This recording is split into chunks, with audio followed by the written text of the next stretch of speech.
स्वागत है दोस्तों स्टडी फॉर यूपीएससी में। हम लोग ज्योग्राफी में पार्ट 8 तक पढ़ लिया था। अब हम लोग पार्ट 9 पढ़ेंगे और हमारा चैप्टर नंबर 2 चल रहा है पृथ्वी की गतियाँ, जिसमें हमने आपको बताया था कि क्या क्या पढ़ेंगे। अक्षांश पढ़ेंगे, देशांतर पढ़ेंगे, फिर पृथ्वी की गतियाँ जो कि अलग अलग प्रकार है, फिर उसके प्रभाव को पढ़ेंगे। तो हमने अक्षांश तक पढ़ लिया था। आज हम लोग पढ़ेंगे देशांतर और याम्योत्तर। तो देखिए, देशांतर की बात कहें या याम्योत्तर की बात करें, ये सब के सब आपको काल्पनिक रेखा हैं जो ग्लोब पर खींचे जाते हैं। तो जब आपको देशांतर खींचना है तो सबसे पहले पृथ्वी के उत्तरी या दक्षिणी ध्रुव को क्या करते हैं, मिलाते हैं और एक ऊर्ध्वाधर रेखा को क्या करते हैं, ड्रॉ करते हैं। मान लीजिए कि ये नॉर्थ पोल और ये साउथ पोल और फिर एक ऊर्ध्वाधर रेखा ड्रॉ कर दिए। तो ये जो रेखा हुआ यही आपको क्या हो गया, देशांतर हो गया, या इसी को हम लोग प्रधान याम्योत्तर कह सकते हैं। ठीक है ना, जो नॉर्थ पोल और साउथ पोल को मिलाते हुए खींची गई है। और फिर पृथ्वी के केंद्र से याम्योत्तर के पूरब में और याम्योत्तर के पश्चिम में खींची गई कोणीय दूरी, आपको बताए थे अक्षांश में भी कि अक्षांश भी एक प्रकार का कोणीय दूरी है, और फिर यहाँ भी आपको एक प्रकार का कोणीय दूरी बनेगा। ठीक है, ऐसे करके जो भी एंगल बन रहा है और फिर ये, तो ये मान लीजिए अगर 30 डिग्री होगा तो ये वाला जो देशांतर होगा वो क्या हो जाएगा, 30 डिग्री का देशांतर हो जाएगा। तो ये आपको बताया गया था। ठीक है ना, तो अक्षांश और देशांतर दोनों का दोनों एक कोणीय दूरी ही है। ठीक है, इतना समझ गए। अब हम लोग आगे बढ़ते हैं। अब हम इसकी विशेषता देखते हैं। तो पहली विशेषता ये है कि प्रत्येक देशांतर रेखा जो होता है वो लंबाई में समान होती है, क्योंकि वो उत्तर से दक्षिण की तरफ खींचा जाता है। और साथ ही साथ प्रत्येक देशांतर की अगर बात करें या याम्योत्तर की बात करें तो ये आपको अर्धवृत्त, जिस तरह अक्षांश रेखा आपको पूर्ण वृत्त बनाता है, तो देशांतर रेखा जो है वो अर्धवृत्त बनाता है। ठीक है, तीसरी विशेषता देखिए कि अगर हम 1-1 डिग्री के अंतराल पर खींचे तो टोटल याम्योत्तर की संख्या 360 होगी। ठीक, और साथ ही साथ किन्हीं दो याम्योत्तरों के बीच या दो देशांतरों के बीच विषुवत रेखा पर जो डिस्टेंस होगा वो लगभग कितना है, तो 111.3 किलोमीटर। और जैसे जैसे हम ध्रुव की ओर जाएंगे वो कम होते जाएगा और ध्रुव पर जाते जाते वो क्या हो जाता है, 0 हो जाता है। ठीक है, ये चौथी नंबर विशेषता हो गया। आगे देखते हैं। देखिए, जितने भी याम्योत्तर हैं या फिर देशांतर है वो सब के सब आपको अक्षांश रेखा को 90 डिग्री पे काटता है। ठीक है, जितने भी अक्षांश है सब एक दूसरे को 90 डिग्री पे काटता है। ठीक है, और प्रत्येक याम्योत्तर, अगला नंबर विशेषता, प्रत्येक याम्योत्तर अपने विपरीत याम्योत्तर या उसी को कहते हैं प्रति ध्रुवस्थ याम्योत्तर से मिलके एक बृहद वृत्त बनाता। ध्यान दीजिएगा, अक्षांश रेखा अकेले में जो है आपको पूरा का पूरा वृत्त बनाता है, लेकिन ये जो याम्योत्तर रेखा है वो आपको अपने विपरीत याम्योत्तर या प्रतिध्रुवस्थ के साथ मिलके बृहद बनाता है। अन्यथा सिंगल देशांतर रेखा जो है आपको वह अर्धवृत्त बनाता है। ठीक, और साथ ही साथ किन्हीं दो देशांतरों के बीच की दूरी को हम लोग गौड़ कहते हैं। ठीक है, इस बात को याद रखिएगा, गौड़े कहते हैं। कोई दिक्कत? तो ये आपको 7 विशेषता आपको रखना है याद। अब हम लोग आगे बढ़ते हैं और प्रधान याम्योत्तर और अंतर्राष्ट्रीय मानक रेखा के बारे में देखते हैं। देखिए, ये जो 0 डिग्री देशांतर है उसी को प्रधान मध्याह्न रेखा भी कहा जाता है या प्रधान याम्योत्तर भी कहा जाता है। कोई दिक्कत? एक बात और ध्यान रखिएगा कि किसी भी देशांतर को प्रधान मध्याह्न रेखा का दर्जा दिया जा सकता था, लेकिन 1884 ईस्वी के आसपास यूएसए के वाशिंगटन डीसी में एक सम्मेलन हुआ था और फिर उस सम्मेलन में ये निर्धारित किया गया कि जो यूके के जो लंदन में ग्रीनविच वेधशाला है ना, वहाँ से जो गुजरने वाली देशांतर है हम उसको प्रधान याम योत्तर मानेंगे। जैसे देखिए, अगर अक्षांश में कहा जाए तो भूमध्य रेखा सिर्फ एक ही हो सकता है जो पृथ्वी के बीचों बीच से गुजरता है, लेकिन प्रधान देशांतर रेखा कोई भी रेखा 360 में से कोई भी हो सकता था, लेकिन इसको माना गया लंदन के ग्रीनविच से गुजरने वाले लाइन को।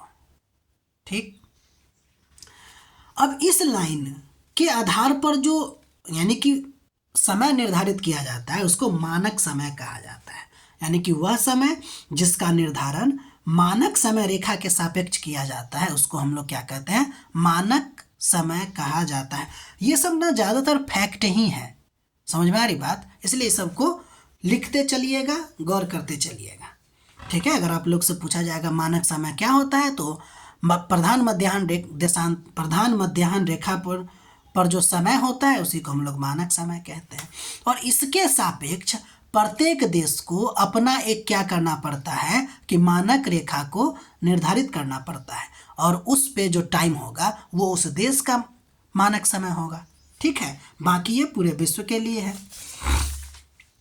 फिर प्रत्येक राष्ट्र को अपने यहाँ से गुजरने वाली देशांतर में से कम एक देशांतर को चयन करना होता है तथा प्रधान मध्याह्न रेखा के सापेक्ष इसका समय को क्या करता है, निर्धारित करना पड़ता है। ठीक, तो ये आप समझ गए। अब देखिए, ये जो मानक देशांतर है किसी भी देश का, उसके चयन का तरीका क्या है, तो मेनली हम लोग दो तरीका देखते हैं। एक वो जो 7.5 डिग्री के गुणक पर होना चाहिए, यानी तो दूसरा लगभग देश के बीचों बीच से गुजरना चाहिए। जैसे अपने भारत में जो 82.5 डिग्री है वो लगभग बीच से गुजरती है, इसलिए इसको हम लोग इंडियन स्टैंडर्ड टाइम के अंतर्गत रखते हैं। नहीं तो दूसरा तरीका आपके पास है 7.5 डिग्री के गुणक पे यानी मल्टीप्लाई पे आपको चूज करना चाहिए मानक देशांतर को। ठीक, अब समय का निर्धारण कैसे होता है, तो आप जानते हैं कि जब 0 डिग्री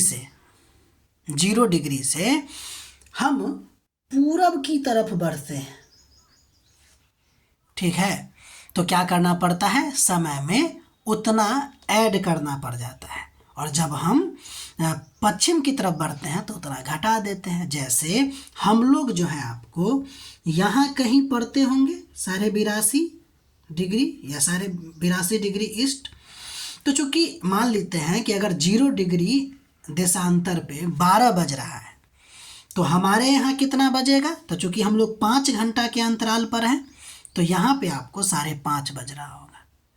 ठीक है, तो ये बात को ध्यान रखिएगा। अब एक और बात देखते हैं कि 0 डिग्री देशांतर जो है वो किस किस देश से गुजरता है, ये भी हमारे लिए इम्पोर्टेंट है। तो पहला तो यूके जानते ही हैं, इसके अलावा फ्रांस, स्पेन, अल्जीरिया, माली, बर्किना फासो, टोगो और घाना, ये टोटल 8 देश से गुजरता है आपको कौन, तो क्या कहते हैं उसको, 0 डिग्री देशांतर या प्रधान मध्याह्न रेखा। कोई दिक्कत? अब हम लोग आगे बढ़ते हैं। अगर हम भारत की बात करें तो भारत ने 82.5 डिग्री ईस्ट को क्या किया है, तो भारतीय मानक रेखा का दर्जा दिया है, जो अपने यूपी के इलाहाबाद से गुजरता है, या मिर्ज़ापुर कह सकते हैं, इलाहाबाद के मिर्ज़ापुर से गुजरता है। और अगर अनदर राज्यों की बात करें तो यूपी, एमपी, छत्तीसगढ़, उड़ीसा और आंध्र प्रदेश 1 2 3 4 5 राज्यों से गुजरता है। ठीक, और यह प्रधान मध्याह्न रेखा से आपको 5.5 घंटा आगे है, ये आपको हम बता ही दिए हैं। वैसे आपका एक तरीका बता देते हैं। देखिए, अगर आप देखिएगा कि 1 डिग्री देशांतर को पार करने में सूर्य को कितना टाइम लगता है, तो 4 मिनट का टाइम लगता है। तो उस आधार पे आप जो है 82.5 डिग्री को अगर मल्टीप्लाई कीजिएगा तो आपको निकल जाएगा कि कितना हो रहा है। समझ में आ रही बात? 5.5 घंटा आ जाएगा। कोई दिक्कत? तो ये तरीका होता है आपको कौन समय कितना आगे है ये निकालने का। अब देखिए, चूंकि प्रत्येक जगह, जैसे यूएसए की बात कीजिए तो वहाँ लगभग 11 गो टाइम जोन है। उसी तरह यूएसए की बात करें, यानी रसिया की बात करें तो 11 गो है, यूएसए की बात करें तो 5 गो है। तो भारत में भी क्या हो रहा है कि 2 समय कटिबंध की मांग किया जा रहा है, लेकिन कुछ तकनीकी चुनौतियां हैं जिसके कारण यह संभव अभी तक नहीं हुआ है। तो वही आपको जानना है कि हमारे भारत में जो 2 टाइम जोन जो मांगा जा रहा है उसका क्या औचित्य है, इसको समझाइए। ये एक क्वेश्चन लिखने का कोशिश कर सकते हैं। ठीक, अब हम लोग आगे बढ़ते हैं। अंतर्राष्ट्रीय तिथि रेखा, छोटा सा है ये।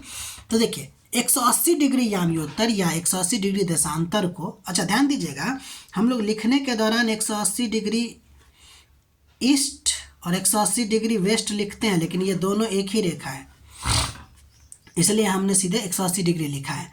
तो 180 डिग्री देशांतर को जो है हम लोग अंतर्राष्ट्रीय तिथि रेखा कहते हैं। ये वास्तव में कोई सीधी रेखा नहीं है, क्योंकि हम ही लोग ने ड्रॉ किए हैं, काल्पनिक है ना, तो जैसे मर्जी वैसे ड्रॉ करो।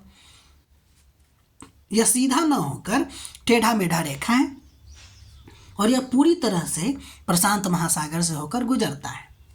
ठीक, अगर आप इस रेखा को पार करते हैं, अगर आप पश्चिम से पूरब की तरफ जाते हैं या पूरब से पश्चिम की तरफ जाते हैं, तो आपको क्या करना होगा। देखिए, अगर आप पश्चिम से पूरब की तरफ जाते हैं तो आपके दिन में से एक दिन को घटा देना पड़ता है। ठीक है, जैसे सोमवार है तो उससे एक दिन पहले का समय हो जाएगा रविवार। लेकिन वही अगर पूरब से पश्चिम की तरफ जाते हैं तो आपको एक दिन जोड़ देना पड़ता है। अगर यहाँ मंगलवार होता तो यहाँ बुधवार हो जाती। समझ में आ रही बात? यानी अगर आप क्या कहते हैं उसको 180 डिग्री अंतर्राष्ट्रीय तिथि रेखा से पश्चिम से पूरब की तरफ जाइएगा तो आपको एक दिन घटाना पड़ेगा, और पूरब से पश्चिम की तरफ जाइएगा तो उस दिन में एक दिन जोड़ देना पड़ता है। ठीक, तो ये रहा आपको देशांतर के बारे में। कल से हम लोग जो है आपको पृथ्वी की गतियाँ जो मेन चैप्टर है उसकी शुरुआत करेंगे। ठीक है, बाकी अपना पढ़ाई करते रहिए। अगर आपको हमारा प्रयास अच्छा लग रहा है तो लाइक कीजिए, शेयर कीजिए, सब्सक्राइब कीजिए और अपना एक परफेक्ट नोट बनाते रहिए ताकि रिवीजन बार बार हो सके। ठीक है, और साथ ही साथ जब नोट बनाइए ना तो थोड़ा सा खाली जगह छोड़ दिया कीजिए, क्योंकि जब कभी भी टेस्ट हो तो इसमें ना लिखने के लिए कुछ तो जगह रहे, और नहीं तो लूज सीट में बनाइए ताकि बाद में हम लोग ऐड कर सकते हैं पेज को। नहीं तो दूसरा तरीका ये भी हो सकता है कि प्रत्येक चैप्टर ख़त्म होने के बाद 2-4 पेज छोड़ दिया कीजिए। ठीक, बाकी अपना पढ़ाई करते रहिए। मिलते हैं अगले वीडियो में।